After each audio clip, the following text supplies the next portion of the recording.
Hello बच्चों, अब हम करने वाले हैं 35 का बी पार्ट। इसके पहले हमने ए किया था, अब हम बी जो उसका और पार्ट है वो करते हैं।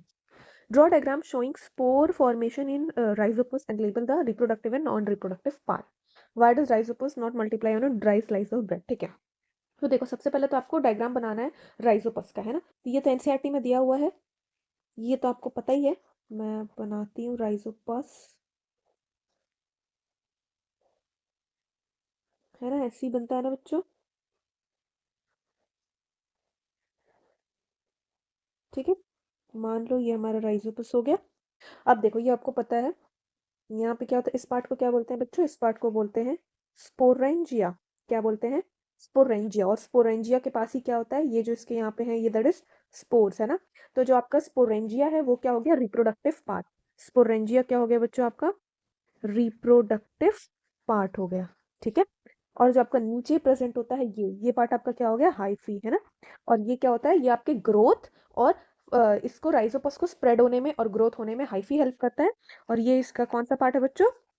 नॉन रिप्रोडक्टिव पार्ट, है ना। स्पोर्स है तो ऑब्वियसली वो क्या होंगे? वो जाके जर्मिनेट होंगे, है ना। एयर में रिलीज होएगा, देन वो दूसरी जगह मूव करता है, दैट इज स्पोरेंजिया के पास होता है, तो वो रिप्रोडक्टिव पार्ट हो गया। एंड हाइफी सिर्फ ग्रोथ और उसके स्प्रेड होने में हेल्प करता है, तो वो नॉन रिप्रोडक्टिव पार्ट हो गया। ठीक है, अब उसके बाद बोला है व्हाई डज राइजोपस जो है वो ड्राई स्लाइस ऑफ ब्रेड पे नहीं होता? क्योंकि देखो बच्चों, किसी भी चीज को ना ग्रो करने के लिए उसका प्रॉपर मॉइस्चर चाहिए होता है, न्यूट्रिएंट चाहिए होता है, जो भी उसके जर्मिनेशन के लिए नेसेसरी कंडीशन है ना। तो जो जो आपका ड्राई स्लाइस ऑफ ब्रेड है, ड्राई स्लाइस ऑफ ब्रेड उसको नहीं देगा, है ना। Does not provide moisture and nutrients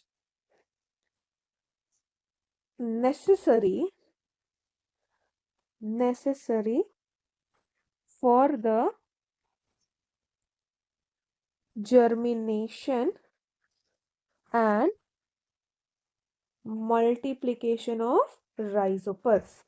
multiplication of Rhizopus, ठीक है ना बच्चों, आप ये लिख सकते हो। ओके, आपका सेकंड पार्ट क्या दिया हुआ है? Name and explain the process by which the reproduction take place in hydra. Okay, hydra में आपका कौन सा होता है? तो हाइड्रा में आपको बहुत कॉमनली पता है क्या होता है बच्चों? बर्डिंग होता है ना। हाइड्रा में क्या होता है बच्चों? बर्डिंग होता है। तो अगर आप हाइड्रा को देखोगे, है ना, तो हाइड्रा कुछ मान लो ऐसा सा दिखता है ना।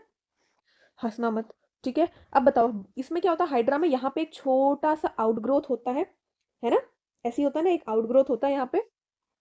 और ये जो आपका आउटग्रोथ होता है ये डेवलप होता है ना, सेल डिवाइड होगी एक एक करके, और ये स्पेसिफिक साइड पे ही होता है। ये धीरे धीरे ये भी ग्रो होगा, है ना। ये भी एक टाइम पे ग्रो होता है, ये ग्रो हो गया। एंड उसके बाद एक स्पेसिफिक टाइम आने के बाद, मतलब कब? जब ये मैच्योर हो जाता है। जब ये मैच्योर हो जाएगा तो ये जो बर्ड है वो क्या हो जाता है आपका?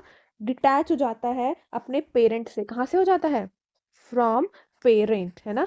अपने पेरेंट से डिटैच हो जाता है एंड खुद का एक न्यू इंडिविजुअल बनाता है। एंड देन ये फिर ग्रो होगा वापस से, है ना।